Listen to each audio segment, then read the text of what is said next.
Hello my lovelies, I've missed you so much, but we are back with a new video, the first of the year. Today we're going to be making Pastelitos de Chucho o de Masa. So let's begin. Okay, so we're going to be making our Pastelitos de Chucho. We first have our ingredients for enchimol, tomatoes, culantro, which I have to wash. Beautiful. Onion. I'm missing my radish, mi rábano, pero okay, that's gonna have to do for now. So now I have diced everything in here. I have my naranjilla. You could use lemon, lime, or naranjilla, which is basically like if an orange and a lemon got married, they would have naranjilla, or their kids. So anyways, we're gonna squeeze this in there. Super juicy. Okay, we have our salt, pepper, hot sauce. We're gonna give this a good mix. Taste it, of course, if it needs a little bit more. Always start off with little quantities of spice and spices and herbs and hot sauce, and then build up, because it's way easier to like gradually build up taste than to like, oh man, I added too much of this, how do I counteract that taste, right? Now, while this is in the refrigerator marinating all nice and dandy, we are going to start with our filling, the carne molida, potato, huisquil, green pepper, zanahoria, onion, and I have my little garlic stubs here. So now that I've diced everything up, I'm going to place it in a pan and I'm going to saute this.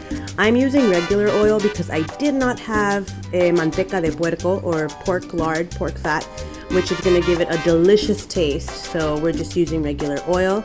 I'm also adding in my meat. I want to brown my meat, make sure that everything is cooked, adding all my spices. Here I have sazon completo, but I also added salt and pepper. And then you give it a taste. Make sure, like I said before, start in low quantities and then build it up. Our masa, we're gonna need MASECA. This is the brand I use. Bueno, MASECA. We're gonna need 2 egg yolks, so we're gonna separate the egg whites from that. We're gonna need achiote, or annatto seeds. Now, I needed it in powder form, but I couldn't find any, so I bought this in liquid form. We're gonna use a little bit of that. We're gonna use polvo de hornear and some salt. So let's get to it.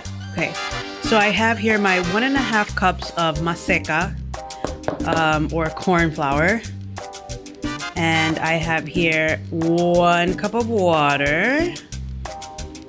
Okay, so I just added my 2 egg yolks. Just added my 1 teaspoon of achiote. I've added my 1 teaspoon of baking powder and my 1/4 teaspoon of salt. Okay, now we're gonna mix this up. Oops. Mix this up real nice till we get a nice dough. And this is what la masa should look like.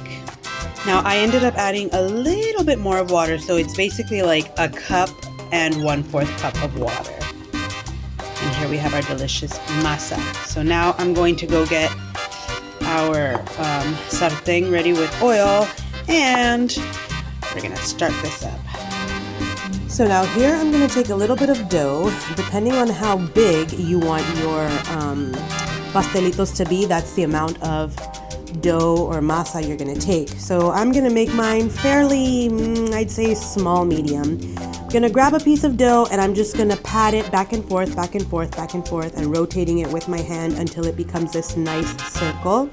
If you see that it has like these little, I guess you could say crevices, you just pinch that up and you keep on going. Also, you could add a little bit of water to your hands or a little bit of oil so that it helps keep la masa moistened. And I'm just gonna put that aside. See how it turned out? Almost a perfect circle. This is a good size for me. So now I'm gonna add filling. Now because I'm doing this size, I'm adding about a tablespoon in the middle. Close it real careful, like so. Pinching the sides together to seal it. And if you end up with like excess, you just take that out, just like that.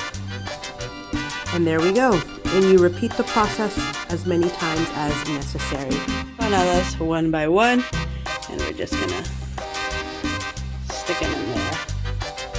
Beautiful. About, I'd say 2 to 3 minutes or until golden brown, so that's gonna depend on you. So after about 2 to 3 minutes on each side or until golden brown, I'm gonna place them on some paper towels so they can absorb that excess oil that they might have. And I'm gonna let them cool off a little bit because they are piping hot. And here we go. Look at this. Look at that crunch and fluffiness. Look at that filling. My goodness. And we're gonna top it off with our chimol. Voila, chef's kiss. I hope you enjoyed this recipe today. Please don't forget to subscribe so that you never miss any other episodes in the future. And we will see you soon. Bye-bye.